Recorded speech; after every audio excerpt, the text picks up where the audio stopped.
안녕하십니까. 계속해서 대구에서 전해드리겠습니다. 오늘 대구와 경북 지역은 곳곳에 빗방울이 떨어지는 가운데 낮부터 개겠습니다.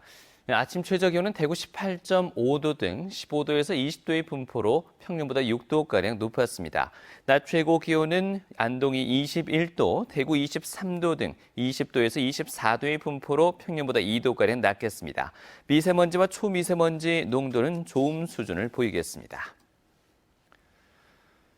오늘 새벽 3시 35분쯤 구미시 공단동 한 전자부품 공장에서 불이 나 원인을 알 수 없는 불로 인해 4시간 40여 분 만에 꺼졌습니다.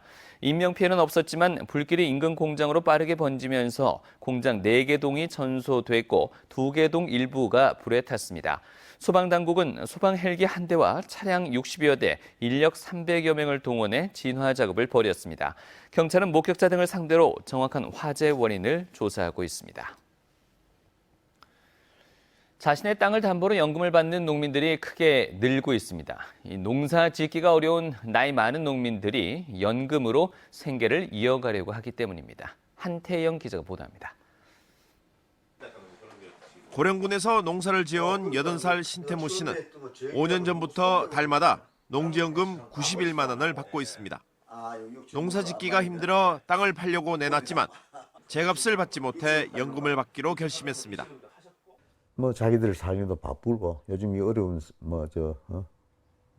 경제 환경에서 넉넉하게 못 주니까 이게 나한테 큰 효자입니다. 지난 2011년 도입된 농지연금 가입자 수는 대구와 경북에만 1,700여 명.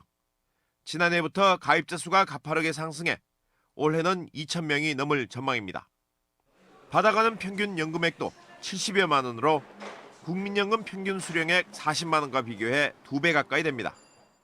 농지연금 가입이 늘고 있는 것은 연금을 받으면서도 그 땅에 농사를 할 수 있고 중복연금을 받는 데 따른 소득세도 없기 때문입니다.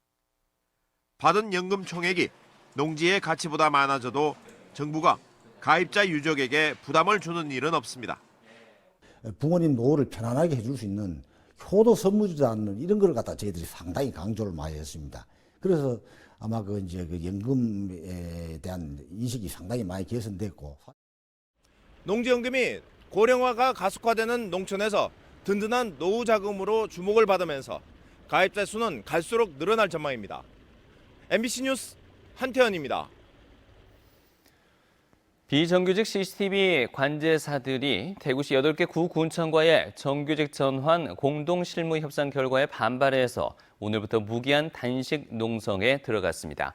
대구 지역 일반노동조합은 지난 15일 열린 공동실무협상에서 대구 구군청들은 기존 용역업체 임금보다 깎이고 대구시 표준 임금보다 못 미칠 뿐더러 중앙정부의 가이드라인조차 무시한 협상안을 제시했다고 반발했습니다.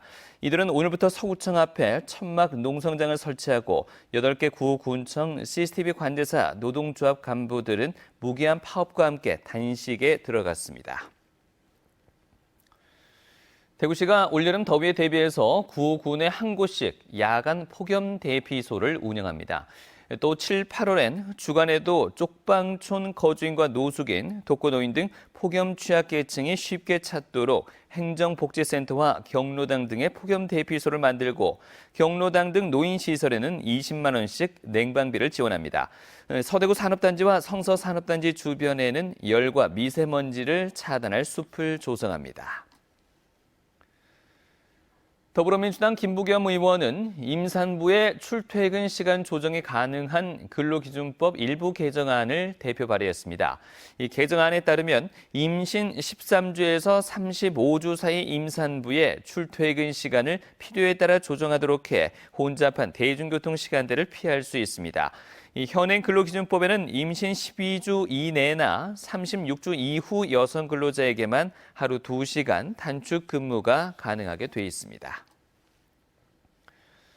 경상북도가 자살 시도로 응급실에 후송된 환자가 진료를 마치면 지역 정신건강센터로 안내해서 지속적인 상담 진료와 정서 회복을 돕는 사업을 시작합니다.